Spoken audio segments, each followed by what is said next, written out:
kajian pekan kelima ini insyaallah bersama guru kita Al-Mukarram Al-Ustaz Muhammad Rafiq SMA, pengajar di Ponpes Syahana dan Ponpes Tafis Al-Kawakah Ujung Mengangkat Bukti Bogor, dengan tema mengenal Allah perspektif Ahlus Sunnah wal Jamaah, kitab Sunan At-Taufiq fi mahabbatillahi a'bad al-tasbih, karya Syekh Abdul Muwad bin Husain bin Taufik.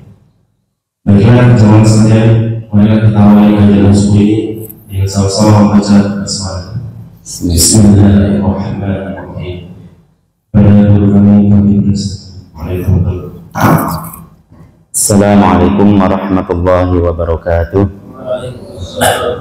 Alhamdulillah, lahun ni'matu wa lahul fadlu wa lahul thana'ul hasan, wa salawatullahil barrul rahim wal malaikatil muqarrabin ala sayyidil mursalin Muhammadin wa ala alihi wa sahbihi at-tayyibin at-tahirin. Allahumma la sahla illa ma ja'altahu sahla wa anta ya hayyu ya qayyum taj'alul hazna idza syi'ta sahla. Allahumma akrimna bil ikhlasi fin niyyati wal qawli wal amal. Alhamdulillah, puji syukur kita panjatkan selalu kepada Allah karena pada pagi hari ini Allah masih memberikan kita kesehatan, masih memberikan kita panjang umur, sehingga kita bisa melangkahkan kaki kita dari bilik masing-masing ke masjid ini guna untuk menghadiri majelis ta'lim yang ini adalah dianjurkan oleh baginda Nabi Muhammad sallallahu alaihi wasallam dalam keadaan sehat wa afiah. Salawat serta salam semoga tetap tercurahkan kepada baginda Nabi Agung Nabi Muhammad sallallahu alaihi wasallam. Para jamaah sekalian yang dirahmati Allah, sebelum kita memulai kajian kita, mari kita tata niat kita menghadiri majelis ini. Kita niatkan hanya mengharapkan ridha Allah subhanahu wa ta'ala semata, karena kita tahu bahwasanya salah satu syarat supaya amal seseorang itu mendapatkan pahala diterima oleh Allah subhanahu wa ta'ala itu adalah dengan niat yang baik, niat karena mengikuti apa yang telah dianjurkan oleh Nabi, niat karena ini adalah perintah Allah subhanahu wa ta'ala. Karena baginda Nabi Agung Nabi Muhammad sallallahu alaihi wasallam bersabda, innamal a'malu binniyat wa innama likulli imri'in ma nawa. Bahwasanya amal-amal kebaikan supaya dia mendapatkan pahala dari Allah, mendapatkan balasan dari Allah subhanahu wa ta'ala, huwa maqbulatun indallah, supaya diterima oleh Allah subhanahu wa ta'ala, maka harus disertai dengan niat yang baik. Maka dari itu kami ingatkan, kita menghadiri majelis ini kita niatkan karena Allah subhanahu wa ta'ala semata. Juga kita ingatkan bahwasanya fadilah keutamaan kita di masjid, yaitu kita niatkan kita i'tikaf di dalam masjid ini. Sebelum kita memulai kajian kita, bahwasanya kita ingatkan bahwasanya kajian kita ini adalah kajian yang sangat-sangat penting, sangat-sangat penting, urgent, karena ini adalah kajian para nabi. Nabi kita Nabi Muhammad sallallahu alaihi wasallam sebelum diutus untuk berdakwah secara terang-terangan, sebelum diwajibkan sholat, sebelum diwajibkan puasa, kemarin kita sudah jelaskan bersama apa yang beliau lakukan selama kurang lebih 11-12 tahun. Beliau menanamkan akidah yang benar, beliau menanamkan, mengajarkan akidah yang sesuai dengan perintah Allah subhanahu wa ta'ala. Sholat itu kan diwajibkan ketika baginda Nabi Muhammad sallallahu alaihi wasallam mi'raj. Ketika itu Nabi kita, Nabi Agung, Nabi Muhammad umur kurang lebih 51 tahun. Sedangkan beliau diutus menjadi Nabi, diwahyukan kepadanya untuk untuk disampaikan kepada umatnya itu kan ketika beliau umur 40 tahun. Ada setelah 11 atau 12 tahun beliau belum diwajibkan sholat, beliau belum diwajibkan puasa, karena puasa itu kan diwajibkan ketika tahun kedua Hijriyah setelah Nabi SAW pindah ke Madinah Al-Munawwarah, baru tahun keduanya diwajibkan puasa. Apa yang beliau setiap hari, setiap ketemu dengan saudaranya ataupun orang lain yang beliau sampaikan itu tentang makna asyhadu an la ilaha illallah wa asyhadu anna muhammadar rasulullah. Makanya dalam Al-Quran kita singgung kemarin, Allah subhanahu wa ta'ala berfirman, fa'alam annahu la ilaha illallah wastaghfir li dhanbika walil mu'minina wal mu'minat. Fa'alam, ketahuilah, artinya di sini adalah tetaplah. Jadi kalau kita belajar dari bahasa-bahasa sastra Arab dan lain sebagainya, kita tahu alima ya'lamu ilman i'lam, ketahuilah. Tapi kalau itu ditujukan kepada Nabi Sallallahu Alaihi Wasallam dalam ayat tersebut, karena Nabi kita tahu bahwasanya hanyalah Allah yang berhak disembah, satu-satunya zat yang berhak disembah itu adalah Allah Subhanahu Wa Taala. Makanya kata para ulama di situ artinya bukan ketahuilah yang sebelum turun ayat ini tidak mengetahui bahwasanya la ilaha illallah, tidak ada Tuhan yang berhak disembah kecuali Allah. Tapi apa artinya di situ? Ai usbut ala ma anta alaihi. Maksudnya tetaplah dalam keadaan kamu di mana kamu keyakinan sekarang ini. Artinya Nabi sebelum turun ayat ini sudah mengetahui bahwasanya tidak ada Tuhan yang berhak disembah kecuali Allah Subhanahu wa taala. Kemudian ayat berikutnya wastaghfir li dzambika walil mu'minina wal mu'minat. Jadi mintalah ampun pada dosamu dan dosa orang-orang mukmin. Kata para ulama, potongan ayat yang pertama itu menjelaskan tentang ilmu ketuhanan, kemudian disertai dengan potongan ayat yang kedua menjelaskan tentang istighfar, astagfirullah dan lain sebagainya, menunjukkan yang terlebih dahulu harus didahulukan supaya istighfar itu bermanfaat, supaya dia mendapatkan ampunan, maka harus tahu Tuhannya dulu, harus mengenal Tuhannya dulu, harus mengenal siapa Allah Subhanahu wa ta'ala itu terlebih dahulu, supaya ketika seseorang istighfar, astagfirullah, atau membaca Allahu Akbar, kemudian membaca Alhamdulillah, itu dapat pahala dari Allah Subhanahu wa ta'ala. Makanya para ulama-ulama dulu, para sahabat dan generasi-generasi setelahnya itu yang ditanamkan kepada masyarakat dulu, kepada ulama, kepada tetangga-tetangganya dulu, kepada saudara-saudaranya dulu, kepada anak-anaknya dulu, itu tentang bagaimana mengenal Allah Subhanahu wa ta'ala. Makanya kemarin kita jelaskan tentang apa yang didawuhkan atau yang diucapkan oleh salah seorang sahabat namanya Jundub bin Abdullah. Beliau mengatakan, kunna ma'an Nabi sallallahu alaihi wasallam. Dulu kita bersama baginda Nabi sallallahu alaihi wasallam. Wa nahnu fityanun hazawiratun. Kita waktu bersama Nabi, kita masih mudah belia.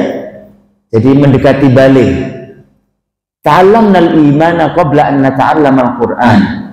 Kita terlebih dahulu belajar keimanan sebelum belajar Al-Qur'an.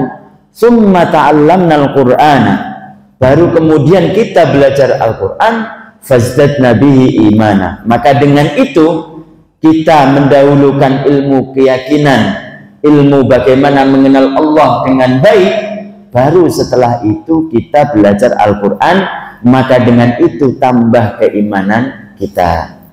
Karena kita tahu bahwasanya Al-Quran ayat dari awal sampai akhir itu semuanya saling nyambung, jadi sinonim, tidak bertolak belakang arti antara yang depan dan belakang. Makanya nanti di di sela-sela atau di tengah-tengah penjelasan kita tentang kitab ini, kita akan mengutip ayat-ayat yang ayat-ayat tersebut itu sering orang menafsirinya keliru, sehingga dia salah di dalam mengenal Allah Subhanahu wa ta'ala. Kita mulai. Bismillahirrahmanirrahim. Faslun, fasal, yajibu ala kafatil mukallafina ad-dukhulu fi dinil Islam. Jadi wajib atas setiap orang mukallaf apa? Ad-dukhulu fi dinil Islam, masuk ke agama Islam, wa thubutu fihi ala dawam, dan menetapi keislamannya sampai dia meninggal, wal tizamu ma lazima alaihi minal ahkam, dan melaksanakan apa yang diperintahkan kepadanya, menjauhi larangan-larangannya. Jadi kitab ini menjelaskan bahwasanya wajib bagi setiap orang mukallaf. Siapa mukallaf itu? Mukallafin itu bentuk plural dari mukallaf. Mukallaf itu orang yang ada padanya 3 hal. Kemarin kita sudah cuplikan.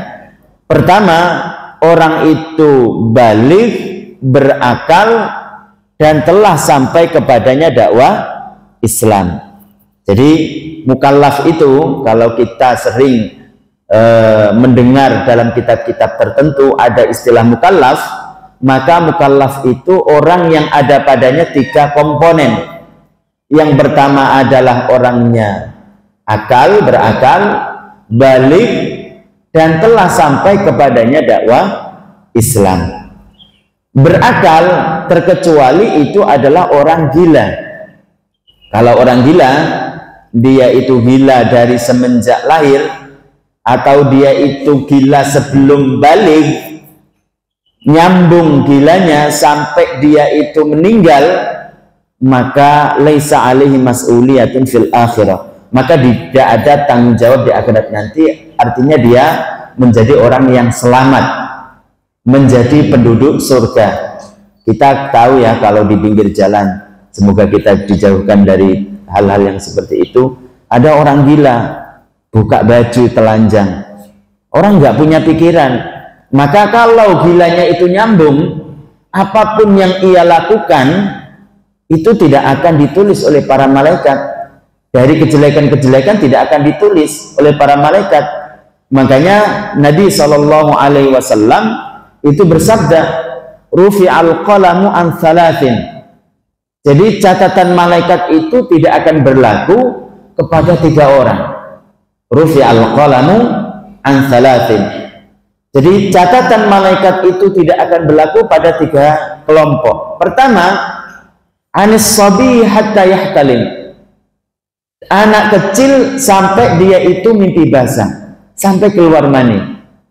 Yang kedua, yang salah satunya yang kita bicarakan ini adalah wa anil majnuni hatta yufiq. Orang gila sampai dia itu sadar kembali. Jadi kalau orang gila tersebut itu gilanya itu nyambung dari sebelum balik atau dari kecil sampai dia itu setelah balik tetap gila dan meninggal dalam keadaan gila, maka dia termasuk penduduk surga. Laisa alaihi mas'uliyatun fil akhirah. Tidak ada tanggung jawab di akhirat nanti. Itu yang pertama, mukallaf itu dia itu harus berakal, sehingga dia wajib mengerjakan apa yang diwajibkan kepadanya dan menjauhi larangannya. Yang kedua itu adalah baligh. Baligh itu bagaimana mengetahui anak itu baligh atau tidak. Jadi kalau laki-laki sudah ada padanya 1 di antara 2. Kalau mazhab Syafi'i itu yang dinamakan baligh itu adalah kalau laki-laki sudah ada padanya 1 di antara 2, yaitu dia sudah pernah mimpi keluar mani, mimpi basah, atau dia sudah genap umur 15 tahun Hijriah. Hitungannya Hijriah, bapak-bapak sekalian, bukan Masehi, karena dalam kalender Islam itu yang dihitung itu adalah Hijriah. Ketika seseorang ingin haji, ketika seseorang ingin puasa, semuanya patokannya itu adalah Hijriah. Makanya bagaimana kita supaya bisa mengetahui anak tersebut itu sudah berumur 15 tahun Hijriah? Ya ketika bayi harus disertakan dengan kalender Hijriah. Jangan hanya Masehi saja, karena itu bentuk tanggung jawab kita yang pertama kepada seorang anak. Jadi anak tersebut kalau sudah berumur 15 tahun Hijriah atau dia itu sudah pernah mimpi basah, maka dia dinamakan baligh. Artinya berlaku kepadanya catatan malaikat. Apakah dia melakukan kebaikan sehingga ditulis dengan pahala kebaikan, atau dia melakukan kejelekan sehingga ada balasan siksa. Makanya tadi hadisnya disebutkan rufi al-qalamu an thalathin anis sabi hatta yahtalim. Jadi dari anak sampai anis sabi, anak masih kecil, sampai dia itu dewasa, sampai dia itu balik, sampai dia itu mimpi basah. Jadi gitu, untuk mengetahui anak ini apakah sudah balik atau tidak, kita mengetahuinya kalau laki-laki yaitu dengan ada pada dirinya satu di antara dua. Kemudian yang ketiga itu adalah pernah sampai kepadanya dakwah Islam. Artinya pernah mendengar, pernah membaca, pernah menerima informasi bahwasanya ada istilahnya la ilaha illallah Muhammadur Rasulullah. Tidak ada Tuhan yang berhak disembah kecuali Allah dan Nabi Muhammad utusan Allah Subhanahu wa taala. Jadi kalau seseorang tersebut itu tidak pernah mendengar sekalipun tentang bahwasanya tidak ada Tuhan yang berhak disembah kecuali Allah dan Nabi Muhammad utusan Allah, entah itu melalui surat kabar, entah itu melalui orang, informasi dari mendengar dari saudaranya dan lain sebagainya, tidak pernah.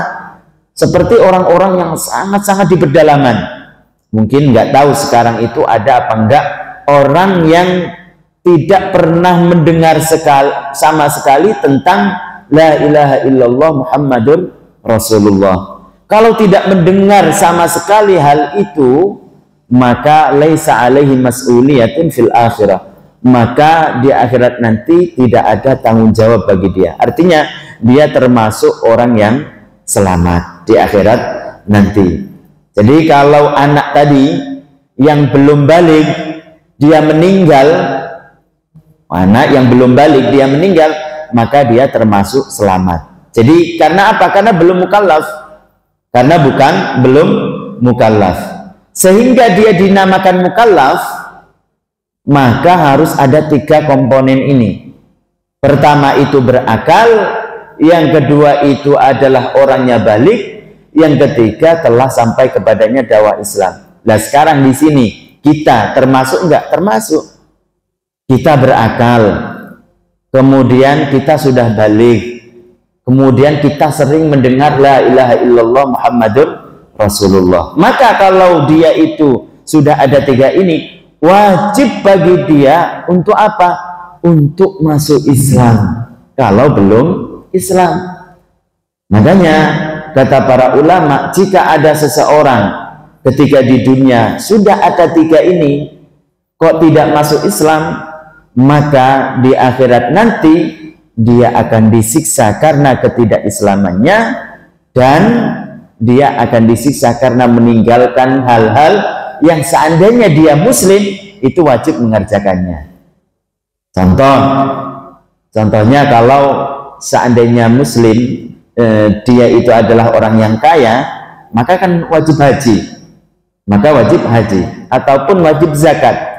Karena dia bukan muslim tidak mengerjakannya, maka di akhirat nanti selain dia akan disiksa karena ketidakislamannya, maka akan disiksa karena tidak haji, karena tidak membayar zakat. Dalam Al-Quran disebutkan, dalam ayat Al-Quran disebutkan tentang orang-orang yang tidak muslim. Allah Subhanahu wa ta'ala berfirman, "Ma salakakum fi saqar?" Apa yang membuat kamu masuk neraka Saqar? Apa jawabannya? Qalu lam naku minal musallin. Dulu saya tidak sholat. Tidak sholat. Padahal ditanya kepada siapa? Ditanyanya kepada orang-orang yang bukan muslim. Makanya ayat berikutnya menjelaskan bahwasanya yang ditanya itu adalah orang yang bukan muslim, bukan orang muslim itu ketika di akhirat nanti. Apa ayat-ayat berikutnya? Ayat berikutnya mengatakan, wa kunna nukadzibu biyaumiddin hatta ya'tiyakal yaqinu. Jadi ketika di dunia kita itu tidak percaya bahwasanya ada namanya hari akhir, ada hari kiamat, kita tidak percaya. Hatta ya'tiyakal yaqinu, sampai ajal menjemput kita, sampai meninggal. Kata para ulama, ini menjadi dalil bahwasanya orang-orang yang bukan Islam, kalau dia sudah ada 3 komponen ini, yaitu berakal, balik, telah sampai kepadanya dakwah Islam, telah pernah mendengar asyhadu an la ilaha illallah wa asyhadu anna Muhammadar Rasulullah, ataupun artinya tidak ada Tuhan yang berhak disembah kecuali Allah dan Nabi Muhammad sallallahu alaihi wasallam utusan Allah, maka di akhirat nanti dia akan disiksa karena ketidakislamannya dan akan disiksa karena meninggalkan hal-hal yang wajib seandainya dia itu adalah orang muslim. Kemudian waktu butuh fiha alad dawam, dan menetapi keislamannya sampai meninggal.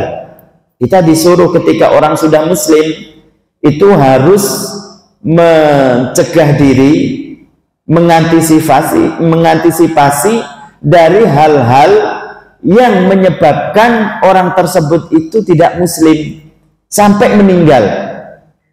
Allah Subhanahu wa ta'ala berfirman, wa'bud rabbaka hatta ya'tiyakal yaqin. Sembahlah Allah Subhanahu wa ta'ala, hanyalah Allah yang kamu jadikan sebagai Tuhan sampai meninggal. Sampai meninggal, alat dawam waltizamu ma lazima alaihi minal ahkam. Kemudian menetapi keislamannya, melakukan, setelah itu melakukan hal-hal yang diwajibkan dan menjauhi larangan. Jadi ada 3 mukallaf yang kalau seseorang tersebut sudah ada 3 komponen itu harus melakukan 3 hal. Yang pertama, dia masuk Islam kalau dia belum muslim. Yang kedua, menetapi keislamannya. Yang ketiga, itu adalah melaksanakan kewajiban dan menjauhi larangan.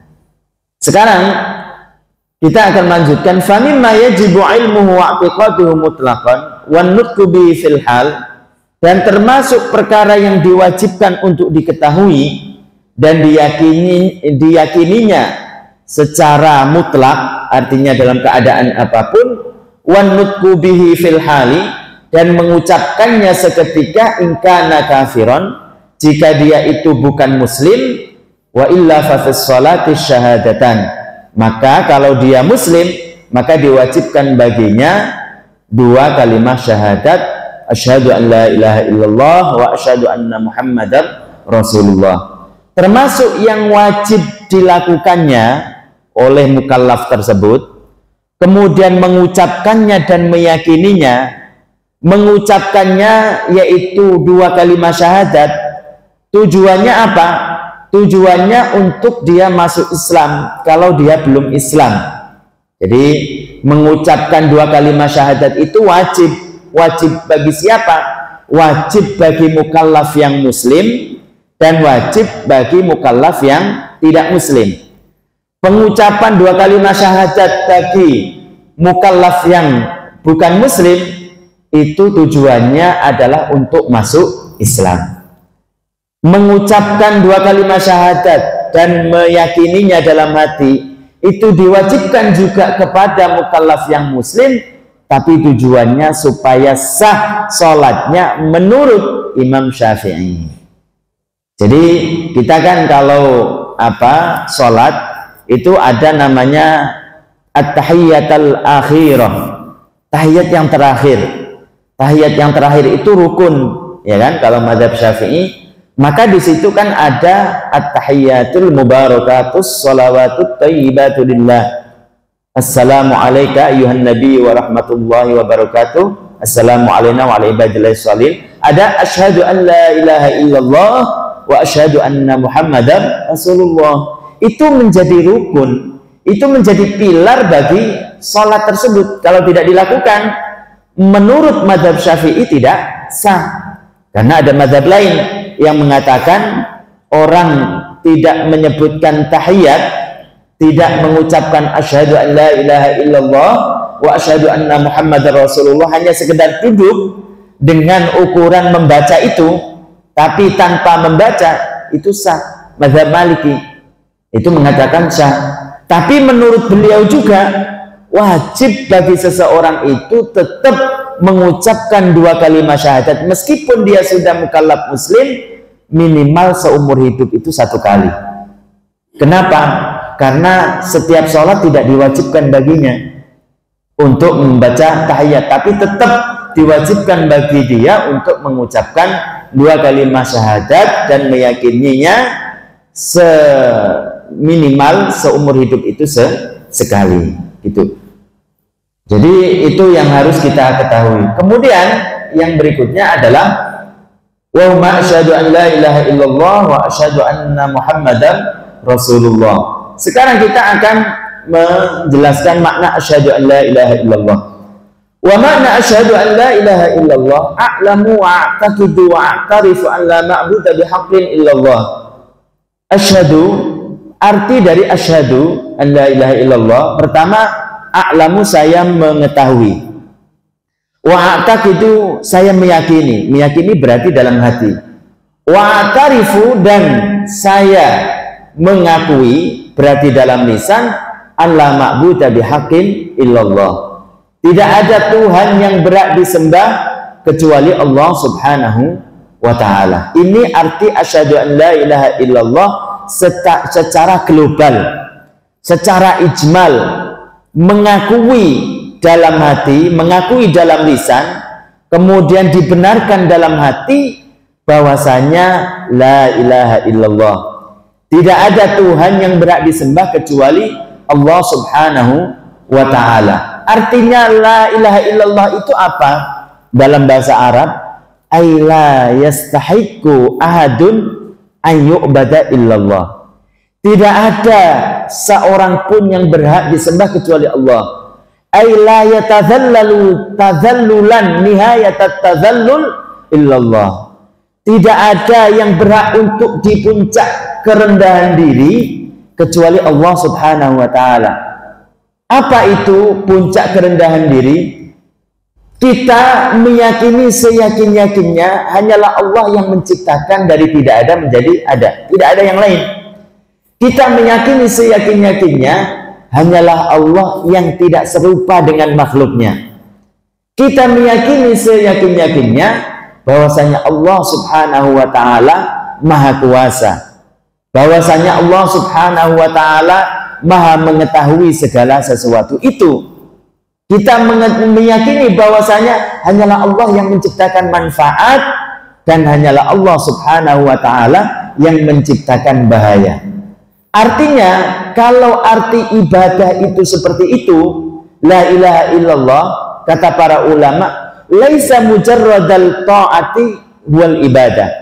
Bukan sekedar orang tersebut itu taat kepada yang lain, mengikuti yang lain, ketika dipanggil mari ke sini, kemudian dia itu mengikuti apa yang diajak dia. Itu bukan namanya ibadah yang menjadikan dia keluar dari Islam. Artinya ketika kita tahu bahwasanya ibadah itu adalah ghayatut tadhallul, yaitu puncak kerendahan diri, meyakini seyakin-yakinnya hanyalah Allah yang menciptakan, hanyalah Allah yang menciptakan manfaat dan bahaya, maka bukan sekedar orang tersebut itu ziarah kubur, itu adalah beribadah kepada selain Allah. Kenapa? Karena tidak ada ghayatut tadzallul. Karena tidak ada namanya dia meyakini bahwasanya yang di kuburan itu adalah yang menciptakan. Karena tidak ada keyakinan dirinya bahwasanya yang di kuburan itu adalah sesuatu yang menciptakan bahaya, yang menciptakan manfaat. Hanyalah sebab, hanyalah wasilah. Makanya ketika kita katakan dalam suratul Fatihah, iyyaka na'budu wa iyyaka nasta'in, hanyalah kepadamulah Allah subhanahu wa ta'ala saya menyembah, wa nasta'in, dan saya meminta tolong. Bukan berarti itu tidak boleh meminta tolong kepada yang lain, tapi yang tidak boleh itu kalau dalam dirinya dia menyembah Allah subhanahu wa ta'ala diperuntukkan kepada menyembah yang lain, yaitu meyakini seyakin-yakinnya bahwasanya dia itu hanyalah Allah yang menciptakan, itu juga dilimpahkan kepada yang lain. Kalau ada orang nih meminta tolong kepada yang lain, dia mengatakan bahwasanya orang itu yang menciptakan manfaat, orang itu yang menciptakan bahaya, seperti halnya keyakinan dia kepada Allah, maka itulah yang tidak boleh. Maka itulah yang tidak boleh, itu berarti menyekutukan Allah subhanahu wa ta'ala. Itulah yang menyekutukan Allah, yang menjadikan seseorang itu syirik, musyrik. Nah, kenapa? Karena menganggap bahwasanya yang ia ziarahi, yang ia meminta tolong itu adalah yang menciptakan, itu adalah yang membantu dia, yang menciptakan dari tidak ada menjadi ada.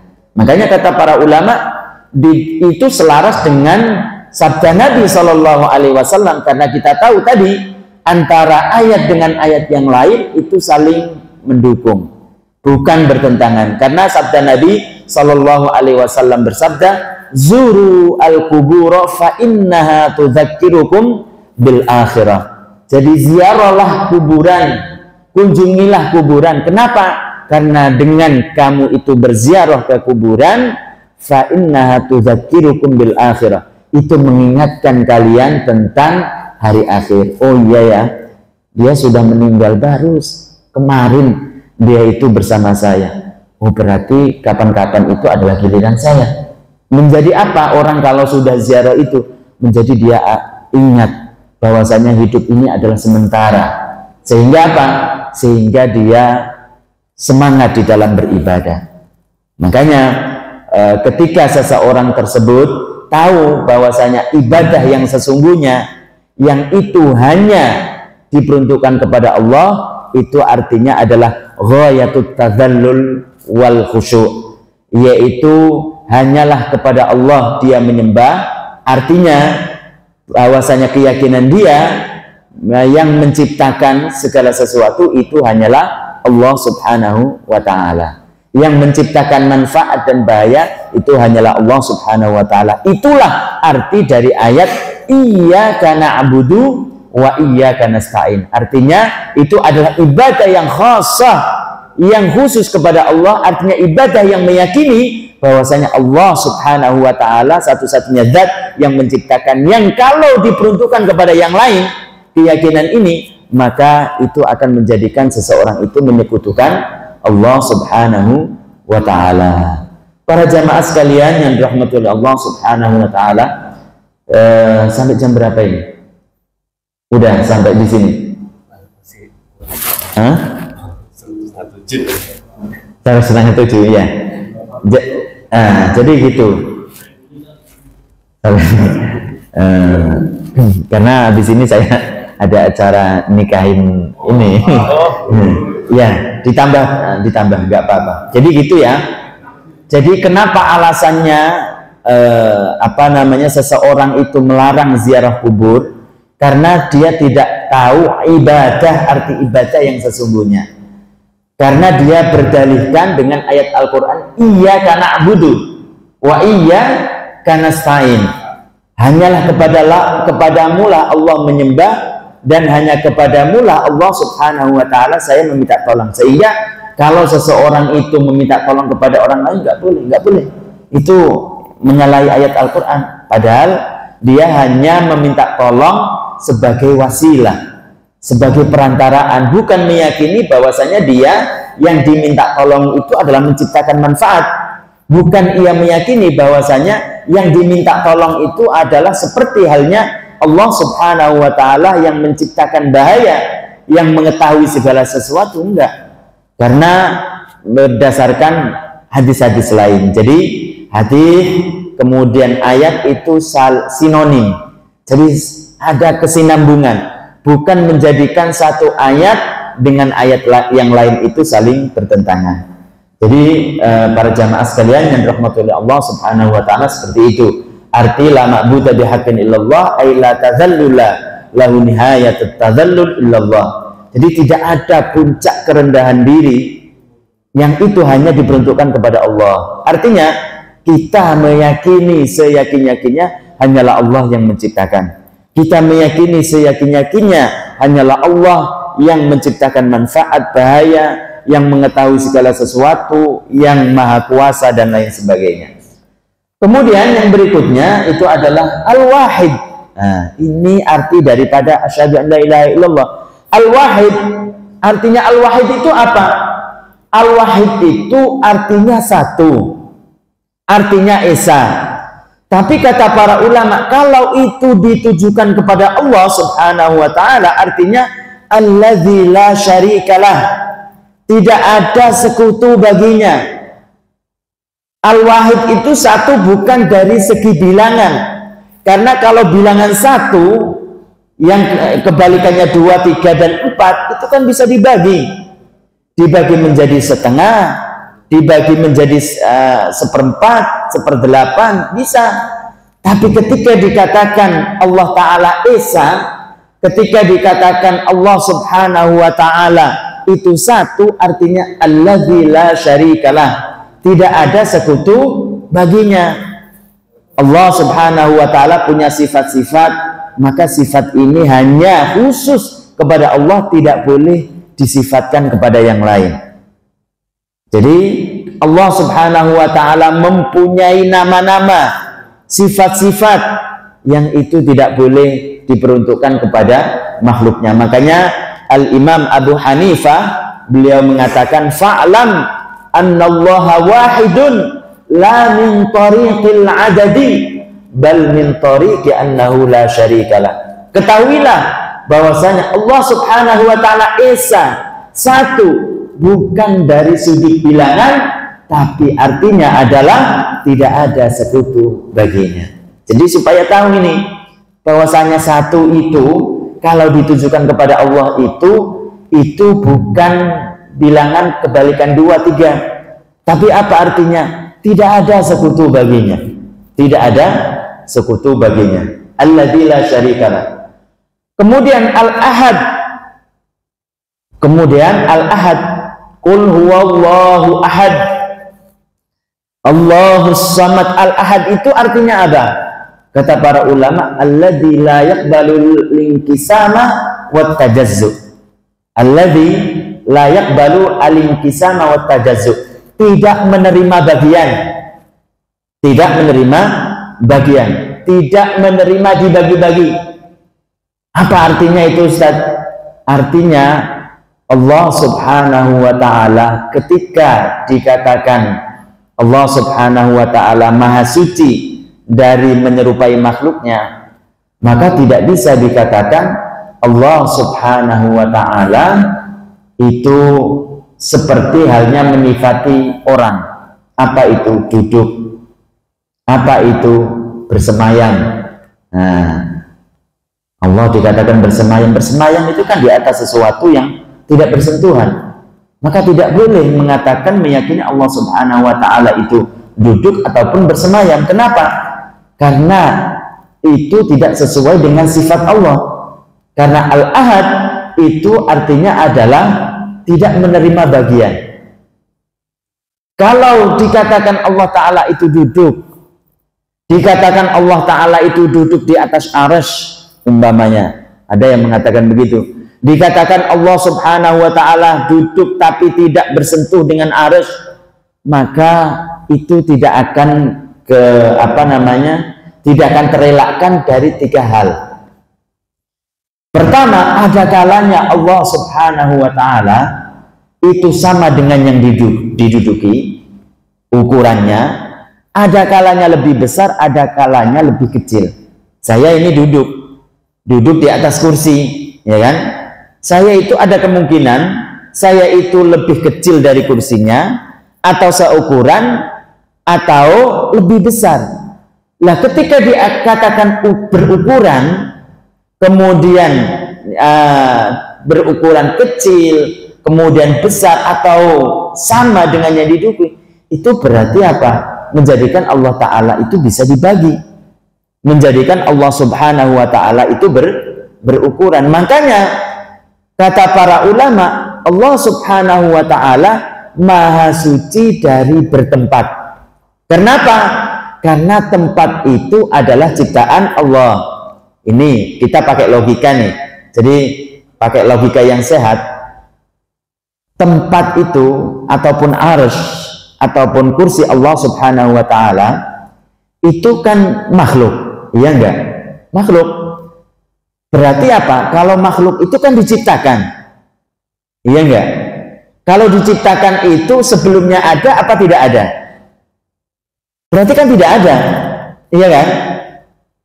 Kemudian Allah Ta'ala ciptakan tempat, kemudian Allah ciptakan arsy, kemudian Allah Subhanahu wa Ta'ala menciptakan kursi. Berarti kalau mengatakan sebelum adanya arsy, sebelum adanya kursi, Allah Ta'ala tidak bertempat, tidak duduk. Kemudian setelah menciptakan arsy, setelah menciptakan kursi, Allah Ta'ala duduk. Berarti itu kan gimana menjadikan Allah Ta'ala berubah. Dari asalnya itu tidak ada tempat, tidak ada kursi, tidak ada arsy, tidak butuh pada tempat karena belum ada. Kemudian setelah menciptakan arsy, setelah menciptakan kursi, Allah Ta'ala bertempat di atas kursi, Allah Ta'ala bertempat di atas arsy. Kan keyakinan seperti itu kan tidak benar. Keyakinan tersebut tidak benar. Makanya orang yang berdalih dengan surat Thaha, Allah Subhanahu wa Ta'ala berfirman, Ar-Rahmanu 'alal 'arsy istawa. Thaha, siapa yang hafal? Ma anzalnal Qur'ana litashqa illa tadhkiratan liman yakhsha tanzilan mimman khalaqas samawati wal arda wal ula. Ar-Rahmanu 'alal 'arsy istawa. Ar-Rahmanu 'alal 'arsy istawa itu bukan artinya Allah Subhanahu wa Ta'ala duduk bersemayam di atas arsy. Jadi bukan artinya Allah Subhanahu wa Ta'ala duduk bersemayam di atas arsy. Artinya Allah Ta'ala menguasai arsy. Kenapa disebutkan arsy? Karena arsy itu adalah akbarul makhluqatillahi ta'ala hajman wa misahatan. Karena arsy itu makhluk Allah yang paling besar. Tidak ada lagi yang paling besar melebihi arsy. Jika Allah Ta'ala menguasai hal atau makhluk yang paling besar, terlebih-lebih yang kecil. Kita tahu dunia kita kan, bumi ini, bumi 7, kita kan bumi yang pertama ya. Langit yang ke-7, kita langit yang pertama. Itu dibandingkan dengan kursi makhluk Allah, kursi itu bukan tempat bijakan Allah Subhanahu wa Ta'ala. Na'udzubillah. Ada sebagian orang yang mengartikan itu tempat bijakan kaki Allah Subhanahu wa Ta'ala. Itu bukan.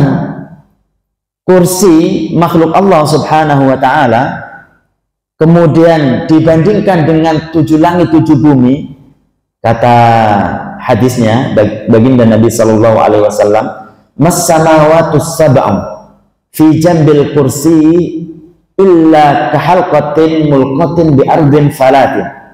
Perbandingan 7 langit 7 bumi dibandingkan dengan kursi makhluk Allah itu bagaikan cincin yang dilempar ke padang pasir. Kecil. Saking besarnya kursi makhluk Allah Subhanahu wa ta'ala. Kursi dibandingkan dengan arsy tadi yang menjadi makhluk yang terbesar, wa fadlul arsy 'alal kursi ka fadlil falati 'alal halqati. Perbandingan antara kursi dengan arsy yang menjadi makhluk Allah sama seperti halnya cincin yang dilempar dengan padang pasir. Awalnya kursi itu bagaikan padang Sahara, padang pasir, dibandingkan 7 langit 7 bumi. Ini sekarang dibandingkan dengan arsy makhluk Allah Subhanahu wa ta'ala seperti halnya cincin yang dilempar padang pasir, kecil sekali. Makanya disebutkan arsy tersebut dalam ayat itu adalah untuk menunjukkan bahwasanya Allah Subhanahu wa ta'ala maha menguasai segala sesuatu. Jika saja yang paling besar Allah ta'ala menguasai, arsy itu di atas langit yang ketujuh, menjadi atap surga. Tidak ada atap tapi tidak runtuh. Masjid ini ada atapnya, kalau tidak ada tiang runtuh enggak? Runtuh. Tapi arsy yang begitu besar dengan kuasa Allah Subhanahu wa ta'ala itu tidak runtuh. Begitu besar, kita bayangkan aja bumi 7 langit 7 bumi dibandingkan dengan kursi seperti halnya cincin yang dilempar padang pasir.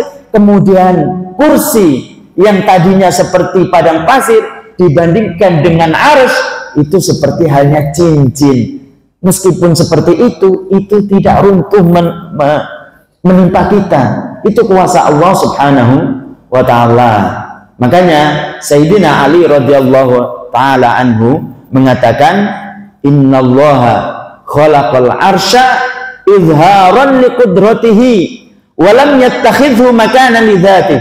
Sesungguhnya Allah Subhanahu wa ta'ala menjadikan arsy itu sebagai tanda kekuasaannya, bukan menjadikan arsy itu sebagai tempatnya. Sesuai kalam ulama, hadis Nabi, ayat. Makanya ketika mengartikan ayat, mengartikan hadis itu butuh dengan ilmu-ilmu yang lain, terutama tentang ilmu keyakinan, ilmu yang ini akan menyelamatkan seseorang di akhirat nanti. Karena ini yang ditanamkan oleh baginda Nabi Muhammad SAW sebelum baginda diwahyukan kepadanya tentang kewajiban sholat, tentang kewajiban puasa, kewajiban zakat, dan lain sebagainya. Jadi tahun-tahun yang dilalui oleh baginda Nabi kebanyakan itu menjelaskan tentang asyhadu an la ilaha illallah wa asyhadu anna muhammadar rasulullah, yang ini menjadi keyakinan semua para nabi. Yang ini menjadikan keyakinan semua para nabi. Nah, insya Allah pada pertemuan berikutnya kita akan menjelaskan tentang bahwasanya Nabi Adam sampai Nabi kita Muhammad itu agamanya satu, yaitu Muslim. Karena berdasarkan hadis baginda Nabi Muhammad SAW. Apa yang membedakan mereka? Syariatnya. Apa itu? Nanti kita akan bahas pada sesi berikutnya. Mungkin itu yang bisa kita sampaikan. Kurang lebih mohon maaf. Saya akhiri. Wassalamualaikum warahmatullahi wabarakatuh. Laisa alaihi mas'uliyatun fil akhirah. Dia itu adalah orang yang tidak ada tanggung jawab di akhirat nanti. Itu adalah gilanya yang nyambung. Nyambung dari sebelum balik atau masih kecil sampai dia setelah balik. Kalau dia kan tadi balik itu kita menyebutkan kalau laki-laki bisa mengetahui di antara satu, ada padanya satu di antara dua. Kalau laki-laki ada kalanya mimpi basah atau 15 tahun hijriah. Dia belum pernah mimpi basah, tapi dia sudah melewati 15 tahun hijriah, berarti balik. Kalau balik berlaku baginya catatan malaikat. Kalau dia tidak mengerjakan sholat, maka dia akan ditulis kejelekan. Cuma nanti setelah itu, setelah dia berumur 15, dia kan waras nih. Umur 20 dia gila, maka yang dihitung itu 5 tahun ini. Dihitung 5 tahun. Artinya ketika umur 20 dan tidak waras itu nanti tidak berlaku. Tidak berlaku catatan malaikat. Artinya nanti tetap ada bagi dia pertanggungjawaban di akhirat nanti yang 5 tahun ini. Begitu juga kalau dia itu gila kemudian waras, gila waras, maka yang dihitung itu adalah ketika waras. Artinya kalau dia ketika gila, dia tersebut itu tidak sholat, tidak puasa dan lain sebagainya, maka ya tidak ada qadha. Ketika waras, maka tidak ada qadha ketika waras. Nah, karena tidak ada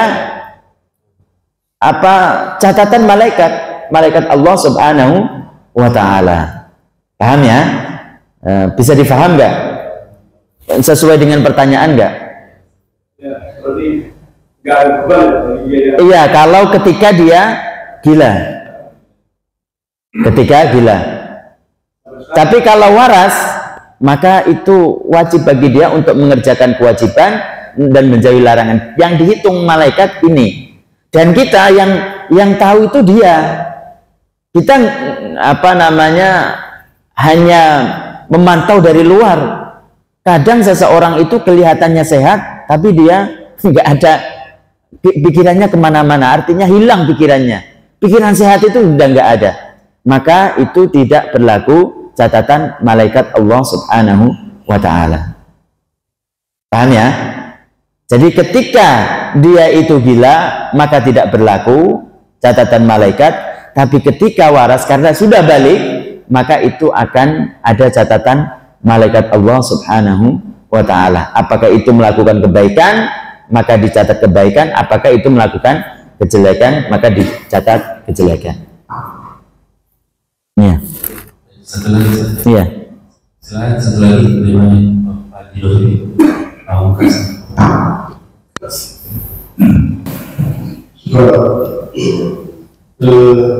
Ada beberapa pertanyaan tetapi nanti yang singkat-singkat tadi.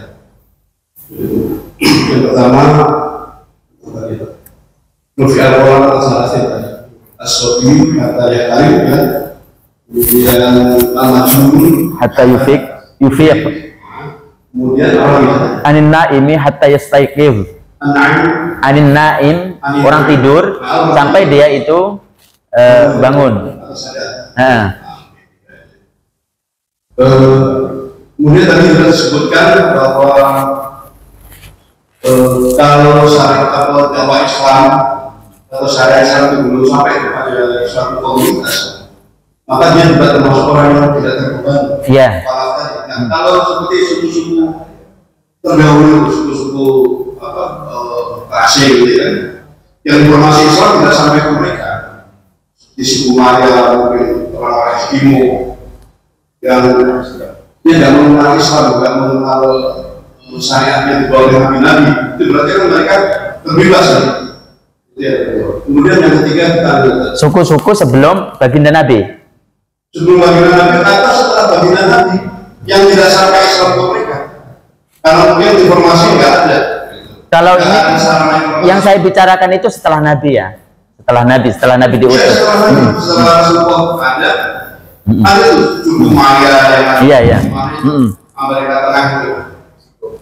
Resiko, kemudian Eskimo juga, kemudian orang-orang kita yang ada di Indonesia mungkin juga ada suku asing itu yang mungkin juga di mereka nggak pernah belum nyampe Jawa Islam ke mereka itu ya. Kemudian yang ketiga tentang ada kita, teman saya Ustaz bilang kita nggak boleh meyakini bahwa Allah itu ada di mana-mana. Kita hanya meyakini bahwa Allah itu ada wujud. Tapi kalau kita meyakini bahwa Allah ada di mana-mana, berarti Allah juga ada di WC, macam tempat-tempat yang tidak baik lah. Yang mengatakan begitu, jadi kita tidak boleh meyakini bahwa Allah ada di mana-mana. Itu yang ketiga. Kemudian kita tadi kita asal ya bahwa itu ada kelompok salah kelompok di Islam itu meyakini bahwa kita tidak boleh mengatakan ayat-ayat yang sudah seperti itu teksnya. Yang kedua bapak ini tangan Allah di atas tangan mereka. Kemudian tentang ayat kursi itu kita nggak boleh kemudian menafsirkan kekuasaan Allah. Tetap kursi aja. Ada kelompok di kita yang seperti itu dia. Betul, 4 hal. Terima kasih. Assalamualaikum warahmatullahi wabarakatuh. Waalaikumsalam warahmatullahi wabarakatuh. Jadi yang pertama, nanti ingatkan ya pertanyaannya. Yang pertama itu adalah tentang dakwatul Islam. Jadi kita sampaikan tadi, kalau dia itu belum sampai kepadanya melalui apapun, maka dia bukan mukallaf, tidak laisa alaihi mas'uliyatun fil akhirah. Karena berdasarkan ayat Al-Qur'an, Allah Subhanahu wa taala berfirman, wa ma kunna mu'adzibina hatta nab'atsa rasulah. Jadi Allah Subhanahu wa taala tidak akan menyiksa seseorang, suatu kaum, sehingga diutus kepadanya seorang rasul. Sehingga dalam kitab-kitab para ulama itu mengatakan, ketika dakwah Islam, asyhadu an la ilaha illallah wa asyhadu anna muhammadar rasulullah, tidak pernah didengar, tidak pernah sampai kepadanya siapapun itu, suku Maya dan lain sebagainya, maka di akhirat nanti termasuk dia adalah orang yang selamat. Tapi tentu beda nanti, yang penting dia tidak masuk neraka. Tapi tentu beda antara orang muslim yang dia itu beramal baik dan lain sebagainya dengan orang-orang yang seperti ini. Jadi tetap tidak ada termasuk orang yang selamat di akhirat nanti. Jadi iya, beda. Ya, tapi tetap dia itu dikatakan begitu. Dikatakan begitu, beda.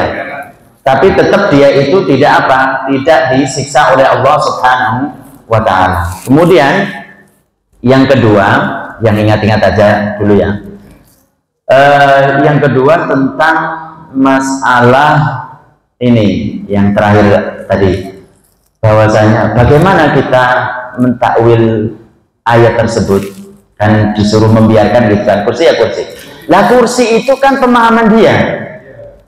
Kursi itu pemahaman dia. Kursi itu pemahaman dia karena ada melihat kursi di dunia. Dan